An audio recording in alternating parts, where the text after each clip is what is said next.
இப்போவும் டைரக்ட் பண்ணிட்டு இருக்கிறாரு தினகரன். ரொம்ப வண்டர்ஃபுல் டைரக்டர் அவர். எல்லாருக்கும் வணக்கம். Especially press and media people. ரொம்ப சந்தோஷமாக இருக்குது இந்த படத்தில் நான் பார்ட்டாக இருக்கிறது. நம்ம எங்கே இருக்கிறோன்னா எல்வி பிரசாத்தில் இருக்கிறோம். எல்வி பிரசாத் யாருன்னு சில பேருக்கு தெரியாதுன்னு நினைக்கிறேன். அவர் ஒரு டைரக்டர் அண்ட் ப்ரொடியூசர். அவர் வந்து வெறும் டைரக்ஷன் படம் ப்ரொடியூஸ் பண்ணிவிட்டு சும்மா இருக்கல. அவர் ஒரு இன்ஸ்டியூட் ஆரம்பிக்கிறாரு. அவர் வந்து லேப் ஆரம்பிக்கிறாரு. படம் வந்து சினிமாவினுடைய ரீச்சும் சினிமாவினுடைய வலிமையும் தெரிஞ்சதுனால இதை நிறைய பேர் முறையாக கற்றுக்கணும் அப்படிங்கிற ஆசைப்பட்டதுனால தான் இந்த இடம் இருக்குது. இந்த இடத்துல நாமெல்லாம் கூடியிருக்கிறோம்.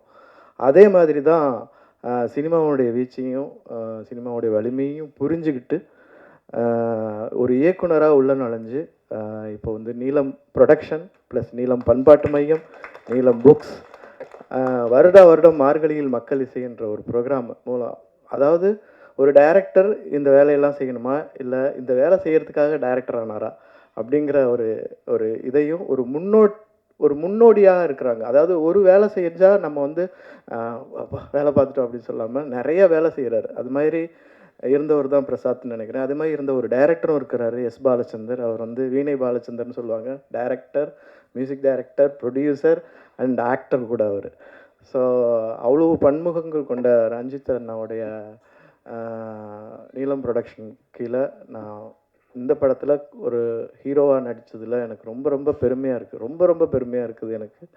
அப்புறம் பலூன் பிக்சர்ஸு இந்த படத்தை வந்து ஃபஸ்ட்டு அக்செப்ட் பண்ணி இதுக்கு இனிஷியேட் பண்ணி நீலம் கூட சேர்ந்து செய்யணும் அப்படின்னு சொன்ன அருண் பாலாஜின்னா, இந்த கதையெல்லாம் வந்து பல பேர் வந்து ரொம்ப யோசிப்பாங்க. ஏன்னா சில விஷயங்கள் கதையால் படிக்கும்போது முடிவு பண்ண முடியாது. ஸோ அதுக்கு அவங்க 2 பேரும் தான் இதில் வந்து மெயினாக இது. ஸோ வழக்கம் போல் இந்த படம் வந்து நான் நடிக்கும்போது எல்லோரும் கேட்பாங்க, இது எப்படி வித்தியாசமாக நடிக்கிறீங்க அப்படின்லாம். நான் அதுவும் வித்தியாசமாக நடிக்கலை. நடித்த பின்னாடி அது வித்தியாசமாக மாறிடுது. அது ரொம்ப சந்தோஷம். இதில் கோ ஆக்டர்ஸ் வந்து ரொம்ப பெரிய துணை இருந்திருக்கிறாங்க. எஸ்பெஷலி சஞ்சனாவுடைய நடிப்பு வந்து போற்றத்தக்கதாக இருக்கும். அது எனக்கு ரொம்ப ஹெல்ப் பண்ணிச்சு.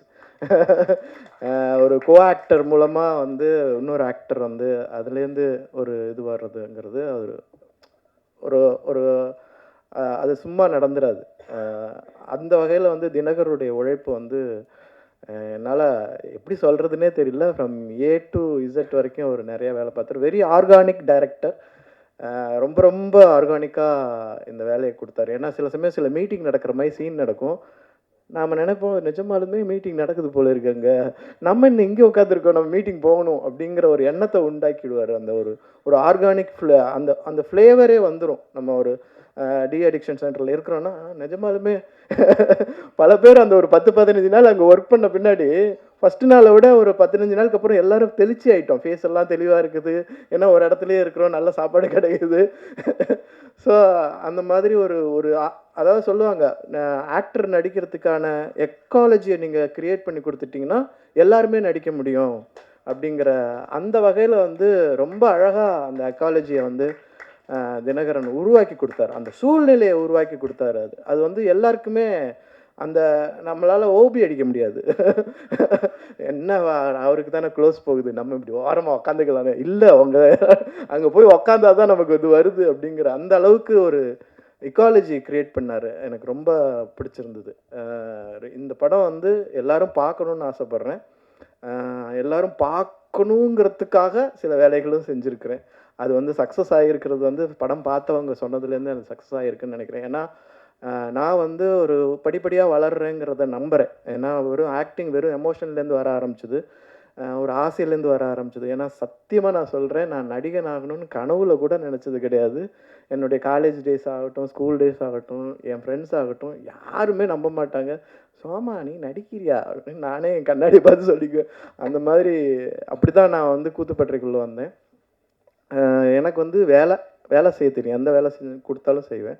இப்போ வந்து நான் வந்து இந்த படம் மூலமாக ஒரு 2-3 பேருக்கு ரொம்ப நன்றி சொல்லிக்கிறேன். ஒன்று வந்து இந்த படம் எழுதினதுக்காக தினகரன் அண்ணனுக்கு, ப்ரொடியூஸ் பண்ணதுக்காக நீலம் மற்றும் பலூன் பிக்சர் அவங்களுக்கு. அப்புறம் வந்து என்னுடைய மேக்கப் மேன் அவர் வந்து அப்போ இருந்தார். அவர் பேர் லிபின். நான் வந்து